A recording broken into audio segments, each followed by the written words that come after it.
اردو افسانے کے موضوعات 1960 کے بعد ہر احد اپنے ساتھ نئے مسائل اور نئے موضوعات لے کر آتا ہے۔ جب زمانے نے کروٹ لی ہے، موضوعات میں بھی تبدیلی آئی۔ کچھ روایت پرست ادیب نے نئے موضوعات کو یہ آسانی قبول نہیں کرتے، لیکن عام طور پر ہر ادیب چونکہ زمانے کا نبض شناس اور عوام کی بنسبت کہیں زیادہ حساس اور باریک بین ہوتا ہے، اس لیے سماج کے دوسرے افراد کے مقابلے میں بہت جلد بدلتے ہوئے حالات کو سمجھ لیتا ہے اور نئے پیدا ہونے والے مسائل سے موضوعات کا انتخاب کر لیتا ہے۔ اردو افسانے میں بھی کچھ ایسا ہی ہوا۔ پریم چند نے اپنے عہد کی ضرورت کو سمجھتے ہوئے یلدرم کی رومانی فضا کو بدلا اور دیہات کے آسان مزدور، نچلے طبقے کے مسائل، حکومت سے بیزاری، ظلم و استحصال کے خلاف صدائے احتجاج اور غربت و افلاس سے پیدا ہونے والی بے حسی جیسے موضوعات پر طب آزمائی کی۔ اس کے بعد ترقی پسند تحریک کا آغاز ہوا اور ایک بار پھر زمانے کے ساتھ ساتھ مسائل میں تغیر پیدا ہوا، جس کے نتیجے میں افسانوں کے موضوعات بھی بدل گئے۔ موضوعات کی تبدیلی سے مراد یہ نہیں کہ زمانہ بدلتے ہی آسمان سے کچھ نئے مسائل ٹپک پڑے اور ایک دم نئے موضوعات پر افسانے لکھے جانے لگے، اور زمانہ بدلنے سے بھی یہ مراد نہیں کہ کسی خاص وقت، خاص تاریخ یا خاص سن میں اچانک زمانہ بدل گیا۔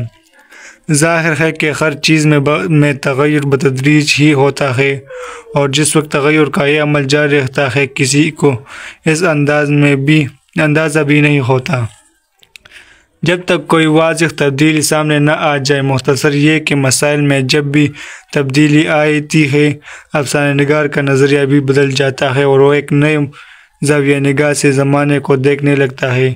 بدلتے ہوئے موضوعات کے سلسلے میں رشید امجد کے خیالات۔ گزشتہ 10-12 سالوں میں سماجی، سیاسی اور فکری سطح پر جو تبدیلی آئی ہے، انہوں نے زندگی کا سارا ڈھانچہ بدل دیا ہے۔ ہم نئے مسائل سے دوچار ہوئے، ان مسائل کا حل پرانوں میں ہے، نہ ان کے حصول۔ اس سلسلے میں ہماری کوئی مدد کر سکتے ہیں۔ مثال کے طور پر مدراس ایک قابل احترام شخص ہے۔ مدرس پرانے معاشرے میں بھی تھا، لیکن اس دور میں حالات اور معاشرے کے پیٹرن کی وجہ سے اس کی شخصیت کا گناہ آلود ہونا بہت مشکل تھا۔ چنانچہ پرانے ادب میں مدرس قابل احترام شخصیت بن کر وارد ہوتا ہے، لیکن نئے مکتب بھی منافقت کی اس لعنت سے محفوظ نہیں رہ سکے۔ چنانچہ مکتب کی ان لعنتوں کا سراغ لگانا اور مدرس کو بددیانتی کو بے نقاب کرنا نیا موضوع ہے۔ افسانے کے نئے موضوعات۔ رشید امجد، پاکستانی ادیب، تنقید، 5ویں جلد، صفحہ نمبر 782۔ اگر اسی موضوع پر کوئی افسانہ نگار افسانہ لکھے اور یہ کہا جائے کہ یہ موضوع بہت پرانا ہے، اس پر بہت سے افسانے لکھے جا چکے ہیں، تو یہ کہنا درست نہ ہوگا، کیونکہ فی زمانہ مدرس کے نئی رویہ بدلا ہے، نقطہ نظر بدلا ہے، لہٰذا یہ موضوع ہر چند کے پرانا ہے مگر نیا ہی کہلانے کا مستحق ہے۔ پریم چند کے یہاں عورت کا جو تصور تھا، ترقی پسند تحریک کے دور میں بدل گیا۔ پریم چند عورتوں کو بیوی کے روپ میں پیش کرتے تھے، اس زمانے کا یہی تقاضا تھا۔ اس کا مطلب یہ نہیں کہ اس دور میں ہر شخص عورت کو دیوی ہی سمجھتا تھا یا اس کا استحصال نہیں ہوتا تھا۔ عورت پر مظالم بھی ہوتے تھے، عورت کو ستی بھی ہونا پڑتا تھا، بیوہ ہو جانے کے بعد اس کی زندگی جہنم کا نمونہ بن جاتی۔ اس غیر انسانی طرز عمل کو ختم کرنے کے لیے پریم چند نے عورتوں کے تقدس کو ابھارا اور نتیجتاً ان کے ناول اور افسانوں میں عورت دیوی کی شکل میں نمودار ہوئی، جبکہ ترقی پسند مصنفین نے عورت کا ایک فعال کردار خلق کیا۔ افسانوں کا موضوع تو عورت ہی رہی، لیکن افسانہ نگاروں کا نظریہ عورت کی تئیں بدل گیا۔ عورت اگر جسم فروشی کرتی ہوئی نظر آئی تو اس گناہ کا مرتکب صرف عورت ہی نہیں ٹھہرایا گیا۔ کرشن چندر نے اس موضوع پر متعدد افسانے لکھے ہیں۔ ان کو عورت کی جسم فروشی کے پس پردہ بھی اقتصادی جبر ہی کارپما نظر آتا ہے۔ وہ اس کا ذمہ دار مرد کو بھی ٹھہراتے ہیں، بلکہ ان کے نزدیک عورت کی مظلومیت اور اقتصادی اخلاقی پسماندگی کا سب سے پورا سماجی ڈھانچہ اور اس کا صدیوں پرانا تعدیبی اور تقلیدی نظام ہے۔ منٹو بھی قصوروار عورتوں کو نہیں، حالانکہ جبر کو قرار دیتے ہیں۔ ان کے یہاں حقیقی صورتحال کے اظہار کا رویہ ملتا ہے، لیکن وہ اس کے بارے میں اپنا کوئی فیصلہ صادر نہیں کرتے۔ منٹو کے افسانوں میں اقلیم کی عورتیں بھی حالات کے ظلم و جور کا شکار ہیں۔ وہ قدیم اخلاقی آئین کے روح سے گنہگار ہے، تاہم بدکار نہیں بلکہ قابل احترام بھی ہے اور ہمدردی کی مستحق ہے، کیونکہ وہ مجبور محض ہے۔ بیدی نے عورت کو دوسرے ہی اینک سے دیکھا۔ بیدی کی عورت عام عورت ہے، وہ گناہ کی مرتکب بھی ہو سکتی ہے اور وفا کی دیوی بھی ہو سکتی ہے۔ اپنے دکھ مجھے دے دو، لاجونتی اور ہڈیا اور پھول وغیرہ جیسے افسانے بیدی کی نفسیاتی بصیرت کا ثبوت ہے۔ عورت کے سلسلے میں عصمت کا رویہ بے بکانہ اور دو ٹوک نظر آتا ہے، جبکہ بیدی کے نزدیک عورت ہو یا مرد بہرحال ایک اسرار ہے۔ ان کے کردار اپنی پوری آب و تاب کے ساتھ اچانک رونما نہیں ہوتے، بلکہ وہ آہستہ آہستہ اپنے کرداروں سے قاری کو متعارف کراتے ہیں۔ بعض اوقات تو کردار اپنا تعارف خود کرانے پر مجبور ہو جاتے ہیں۔ ترقی پسند مصنفین نے جبر و ظلم کے خلاف بے شمار کامیاب افسانے لکھے، بلکہ یہی اس تحریک کا اولین مقصد تھا، لیکن بعد میں اس تحریک نے سماجی حقیقت نگاری کے ذریعے سے سماج کے متعدد برائی کو بے نقاب کرنے کا فریضہ بھی انجام دیا۔ مزدوروں کا استحصال، زمیندار کا جبر، بنگال کا قحط، متوسطہ طبقے کے مسائل، لڑکیوں کے شادی بیاہ میں معاشرے کی طرف سے پیدا کردہ رکاوٹیں، عورت کو جسم فروشی پر مجبور کرنے کی گھناؤنی سازشیں، بٹوارے کے وقت ملک بھر میں فسادات کی بھڑکتی ہوئی آگ، عالمی جنگ کے اثرات، تقسیم وطن کا قرب، مذہبی، علاقائی، لسانی اور طبقاتی تنازعات، علم عام بدحالی اور اس قبیل کے بے شمار موضوعات پر ترقی پسند ادیبوں نے افسانے لکھے۔ یہ تمام موضوعات اس دور کی ضرورت تھی۔ کوریا کے محاذ جنگ سے ایک ایمبولینس ڈرائیور کا خط اور میں انتظار کروں گا کرشن چندر کے یہ دونوں افسانے کوریا کی جنگ کے موضوع پر ہے۔ اس موضوع پر انور عظیم نے بھی ایک افسانہ لکھا تھا، اور انور عظیم کا یہ افسانہ جو کوریا کے محاذ جنگ سے خط کی صورت میں کرشن چندر کے نام لکھا گیا، بڑی اہمیت کا حامل ہے۔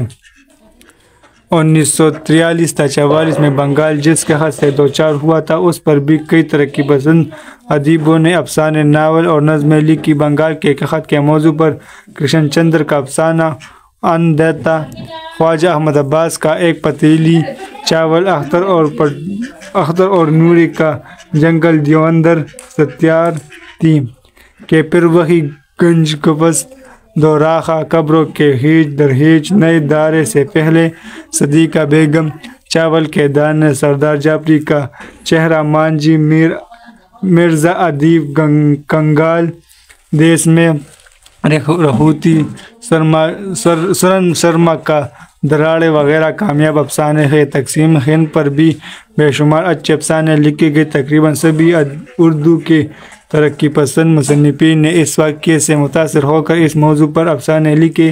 خاص طور پر تقسیم ملک کے فوراً ہی بعد رونما ہونے والی قیامت خیز فسادات پر سب سے زیادہ افسانے لکھے گئے۔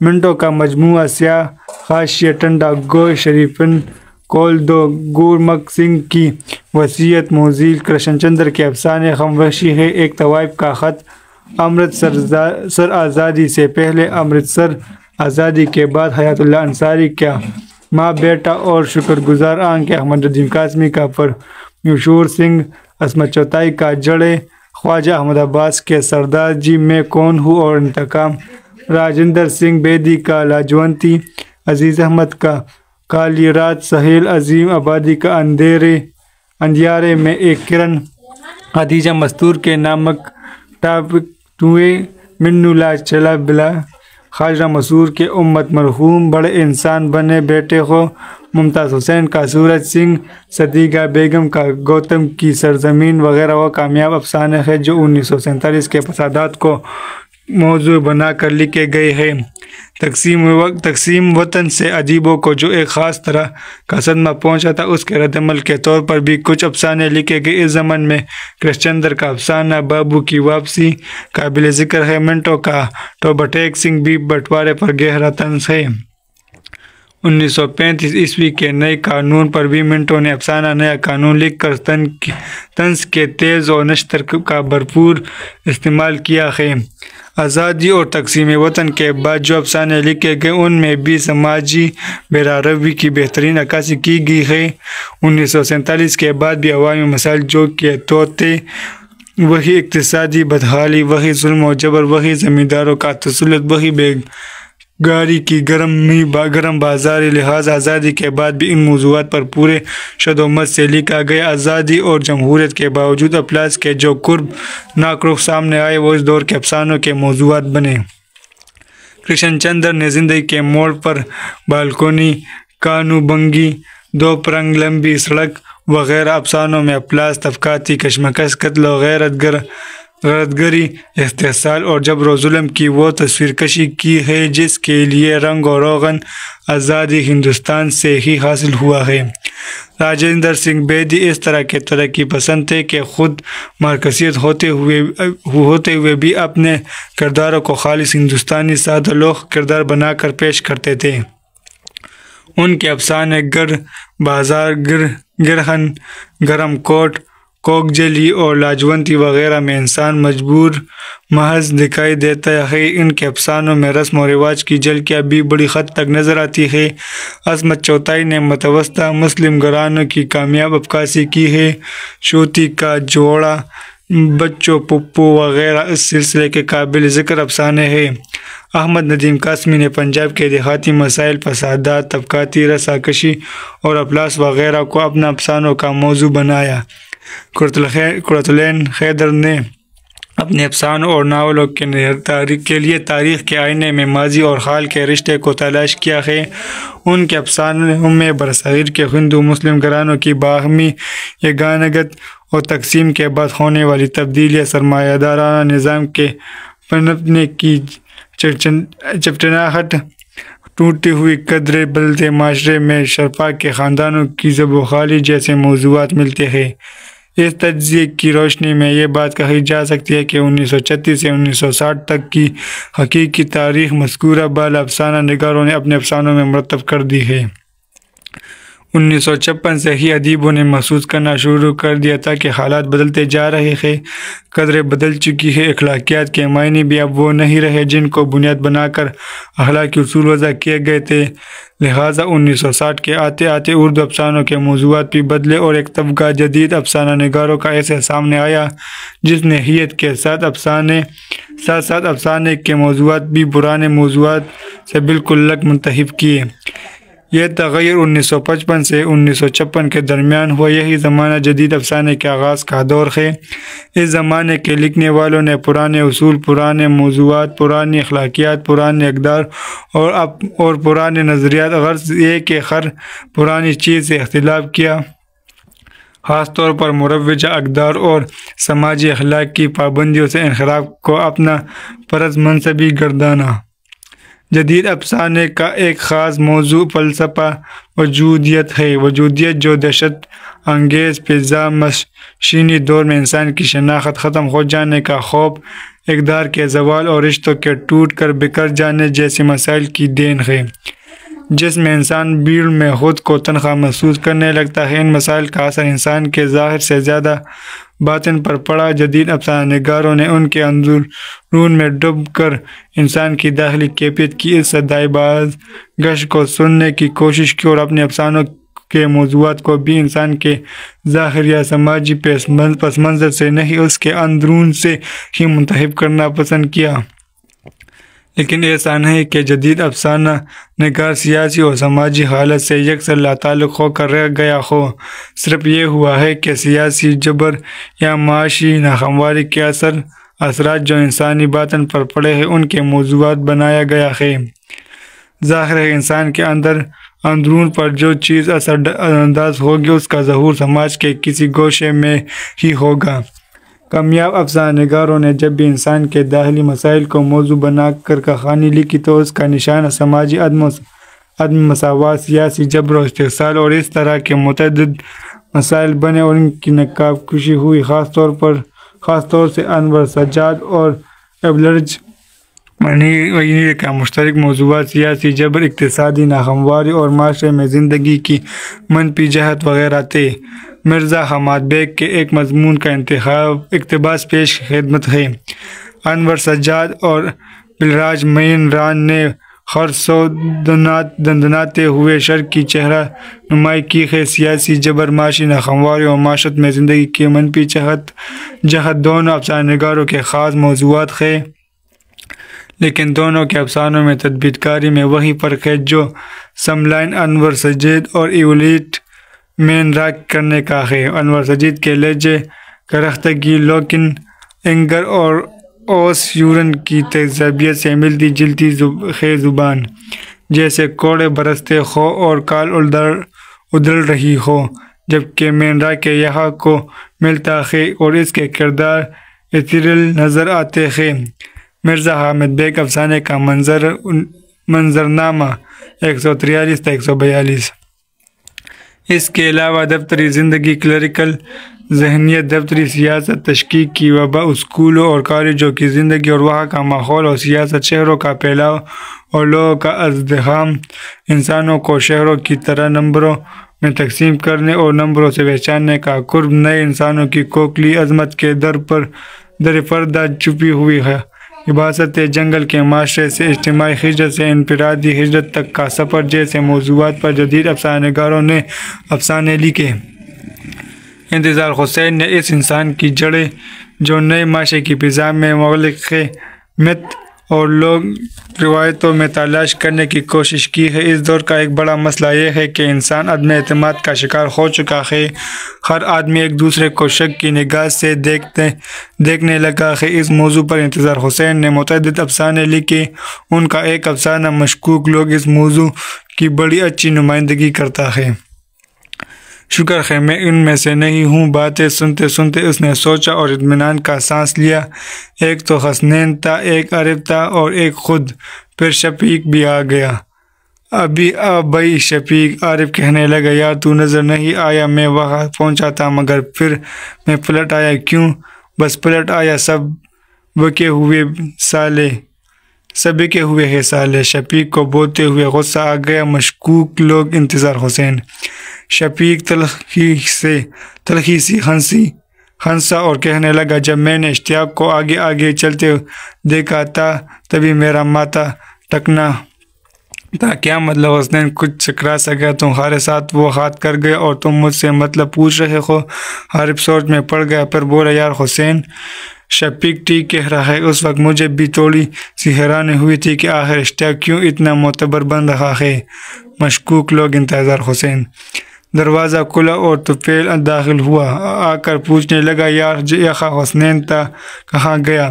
عارف ہنسا اور بولا، تھا تو صحیح مگر شفیق نے اسے اکاڑ دیا۔ وہ کیسے؟ شفیق بھائی کی ہڈی چوستے بولا، یار وہ اشتیاق کو ڈیپینڈ کر رہا تھا جیسے ہم اشتیاق کو جانتے ہی نہیں۔ عارف کہنے لگا، مجھے بھی حسنین کے بارے میں کبھی شک ہوتا ہے۔ شفیق نے نوالا شوربے میں ڈبوتے ہاتھ روکا، تمہیں ابھی تک شک ہے؟ میں تو یقین سے کہہ سکتا ہوں۔ پھر وہ بڑبڑایا، حرامزادے سب بکے ہوئے ہیں۔ پھر اس نے نوالا شوربے میں ڈبویا اور منہ میں رکھ لیا۔ مشکوک لوگ انتظار حسین۔ عارف چلا گیا، شفیق خاموشی سے کھانا کھاتا رہا، پھر کھاتے ہوئے بولا، یار عارف کے پون کچھ زیادہ ہی آتے ہیں اور کبھی پتہ نہیں چلا کہ کہاں سے آتے ہیں۔ پون پر یا تو بہت لمبی گفتگو کرتا ہے یا پھر 1.5-2 سیکنڈ بات کی اور فوراً چلا گیا۔ ہاں آدمی خاصا پراسرار ہے۔ تو پھر نے ٹکڑا لگایا۔ مشکوک لوگ انتظار حسین۔ شفیق نے چائے بناتے سادگی سے پوچھا، یار صبرا، طفیل تیرا دوست ہے، آج کل کیا کر رہا ہے؟ تو فری لانسنگ کون کہتا ہے؟ خود طفیل کہہ رہا تھا کہ آج کل فری لانسنگ کر رہا ہوں، بکواس کرتا ہے۔ شفیق چپ ہو گیا، چائے بنانے لگا، پھر پوچھنے لگا اگر فری لانسنگ کرتا ہے تو کسی اخبار میں اس کا کوئی پکچر، کوئی کالم آنا چاہیے، بتاؤ کس اخبار میں آتا ہے؟ اس سوال پر اس نے سوچا، پھر گھبرا کر کہا یار پتہ نہیں۔ شفیق جب اس سے براہ راست سوال جواب کرنے لگتا تو وہ بالعموم گھبرا جاتا، کسی کی بات ہوتی مگر اسے یوں لگتا وہ مجرم ہے اور شفیق کے روبرو کٹہرے میں کھڑا ہے۔ مگر پھر شفیق نے خود ہی پہلو بدلا، اور اگر فری لانسر بھی ہو تو کیا فرق پڑتا ہے، جو اخبار میں باقاعدہ کام کرتے ہیں انہیں بھی میں جانتا ہوں، سب سالے بکے ہوئے ہیں۔ مشکوک لوگ، انتظار حسین، مجموعہ شہر افسوس۔ ان اقتباسات سے بخوبی اندازہ ہو سکتا ہے کہ اس افسانے کے تمام کردار ایک دوسرے کی نظر میں مشکوک ہیں۔ جب بھی کوئی کسی کام سے اٹھ کر جاتا ہے تو اس پر بقیہ سبھی لوگ شک کرنے لگتے ہیں، اور جب وہ شخص اپنا کام نپٹا کر واپس آ جاتا ہے اور چائے خانے میں ان لوگوں کے ساتھ میز پر بیٹھتا ہے اور ان کی گفتگو میں شریک ہو جاتا ہے تو وہ شک کے دائرے سے باہر نکل آتا ہے اور خود بھی اس محفل سے غیر حاضر شخص کو مشکوک نظروں سے دیکھنے لگتا ہے۔ پوری کہانی شک و شبے کی فضا میں گھومتی رہتی ہے۔ پھر جب شفیق بھی یہ کہہ کر دفتر چلا جاتا ہے کہ آج مہینے کی آخری تاریخ ہے، اکاؤنٹ کلوز کرنا ہے، دفتر میں بہت زیادہ کام ہے، تو باقی ماندہ سبھی لوگ اسے تشکیک کا نشانہ بنا لیتے ہیں۔ اس کہانی کے موضوع کے سلسلے میں رشید امجد لکھتے ہیں، انتظار حسین کے مشکوک لوگ میں اس دور کے تشکیک کو موضوع بنایا گیا ہے جہاں ہر شخص دوسرے کو حتیٰ کہ خود کو مشکوک سمجھتا ہے۔ صابر ایسے ماحول کا کارپرد ہے جہاں آدمی دوسرے کے بارے میں جاسوس کی آنکھ رکھتا ہے، ہر دوسرے تیسرے کے متعلق اپنی معلومات کا اظہار کرتا ہے۔ صابر اس ساری گفتگو کا گواہ ہے اور ہر ایک کو شک اور شبے کی نظروں سے دیکھنے کا عادی ہو چکا ہے۔ اس کا یہ رجحان اس حد تک بڑھتا ہے کہ آخری لمحہ میں اسے اپنی ذات بھی اس کی زد میں محسوس ہوتی ہے۔ انتظار حسین نے اس افسانے میں بڑی خوبصورتی سے اس دور کے پڑھے لکھے لوگوں کی ذہنی کیفیت بیان کی ہے۔ یہ افسانہ محض چند کرداروں کا المیہ نہیں بلکہ پورے معاشرے کے ذہنی رویے کا احاطہ کرتا ہے۔ انتظار حسین کے اسلوب پر داستان کا گہرا اثر ہے جس کے باعث ان کی تحریر میں شکفتگی پیدا ہو گئی۔ وہ لفظی علامتوں کا استعمال کرنے کے بجائے قصہ اور کرداروں کو علامات کے طور پر پیش کرتے ہیں۔ افسانے کے نئے موضوعات، رشید امجد، پاکستانی ادب، تنقید، صفحہ 82-83۔ انتظار حسین کے علاوہ کئی نئے لکھنے والوں نے بھی اس موضوع پر افسانے لکھے ہیں۔ آزادی کے بعد موجودہ نظام سے غیر اطمینانی کو بھی موضوع بنایا گیا ہے، لہٰذا اردو جدید افسانوں پر یہ الزام کہ یہ جدید افسانے سماجی اور سیاسی مسائل سے کٹ کر انسان کی ذات تک محدود رہ گیا ہے، صحیح نہیں ہے۔ جہاں انسان ذات کو محور بنا کر افسانے لکھے گئے ہیں وہاں اس ذات کا عکس سماج پر بھی پڑتا ہوا نظر آتا ہے۔ کوئی بھی انسانی ذات سماجی مسائل سے لا تعلق نہیں رہ سکتی۔ اگر کسی افسانہ نگار نے انسانی باطن کی کشمکش پر بھی کالم اٹھایا تو کسی نہ کسی موڑ پر اس کشمکش کا ذمہ دار سماج ہی ٹھہرایا گیا ہے۔ سریندر پرکاش نے وجہ کا ایک علامتی افسانہ لکھا مگر اس کا موضوع موجودہ نظام ہے، اطمینانی ہے، بے اطمینانی ہے۔ اگر اس افسانے کا تفصیل سے جائزہ لیا جائے تو اس کے موضوع اور اس کی تکنیک کو سمجھنے میں آسانی ہوگی۔ تکنیکی اسلوب کو موضوع سے بالکل الگ کر کے نہیں دیکھا جا سکتا، اصل میں ہر موضوع اپنے ساتھ زبان، اسلوب اور تکنیک لے کر آتا ہے۔ افسانہ علامتی ہو، تجریدی ہو، استعاراتی ہو، تمثیلی ہو یا بیانیہ، اس کا فیصلہ بھی افسانہ نگار موضوع کو پیش نظر رکھ کر ہی کرتا ہے۔ اب سریندر پرکاش کے افسانے وجہ کا تفصیلی جائزہ پیش کیا جا رہا ہے۔ یہ حقیقت ہے کہ سریندر پرکاش کی کہانی وجہ کاری کے ذہن کو کسی نہ کسی حد تک متاثر کرتی ہے، لیکن دیکھنا یہ ہے کہ وہ کون سی وجوہات ہیں جن کی بنا پر قاری اس کہانی سے متاثر ہوتا ہے۔ یہ سمجھنے کے لیے اس کے مختلف اجزاء پر غور کرنا پڑے گا اور اس نقطے کو بھی پیش نظر رکھنا ہوگا کہ وجہ کا جس زمانے میں تخیل ہوئی اس دور میں کہانی کس منزل سے گزر رہی تھی۔ وہ ہمیشہ اسٹیج پر بڑا سا ٹوپا پہن کر آتا ہے اور سامعین کی طرح پیٹ کر کے کھڑا ہو جاتا ہے اور اس طرح وہ بڑا اداس لگتا ہے، پڑوسی کے پیتے سے اپنا قد ناپتا ہے، پھر روئی کا بیٹا ہوا ہے۔ میرے لیے آخری شراب درکار ہی کتنی ہے، خدا کے وجود جتنی شراب چوری کی گلاس میں ڈالوں، ساتوں فرشتوں کو لا کر بٹھا لوں اور پھر بلند آواز سے کہوں مفت کی ہے، حرام کی ہے، تم قاضی ہو اور تم پر حلال ہے، بس ہو گیا کام میرا، بوٹ تمہاری بس میں ہے۔ ایک اقتباس سریندر پرکاش کی کہانی دلکار میں سے لیا گیا ہے۔ اس طرح کی مبہم اور بے معنی تحریر جس زمانے میں لکھی جا رہی ہو، بلکہ خود اس فنکار کے قلم سے نکلی ہو جس نے بجوک جیسی صاف اور بامعنی کہانی لکھی ہے، تو پھر اس کہانی پر جو بآسانی سمجھ میں آنے والی ہو، جس میں کہانی پن ہو، دلچسپ واقعات ہو اور معنی خیز بھی ہو، قارئین اور ناقدین کا چونکنا اور توجہ دینا فطری ہے۔ سریندر پرکاش کی بجوک کا خالص علامتی کہانی ہے، لیکن اسلوب کے لحاظ سے بیانیہ۔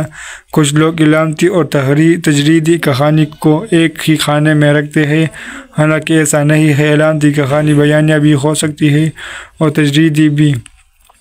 تجرید دراصل اسلوب کا نام ہے۔ ایسی کہانی جس میں کوئی علامت نہ ہو اور وہ کسی سچویشن پر لکھی گئی ہو یا کسی کردار کی داخلی کیفیت یا ذہنی قرب کو پیش کر رہی ہو، تجریدی اسلوب میں لکھی جا سکتی ہے اور وہ علامتی نہ ہونے کے باوجود تجریدی کہانی ہو سکتی ہے۔ مثال کے طور پر انور سجاد کی مرگی اور سریندر پرکاش کی دلکارمز بالکل اسی طرح بجوک کا بیانیہ اسلوبی کی علامتی کہانی ہے۔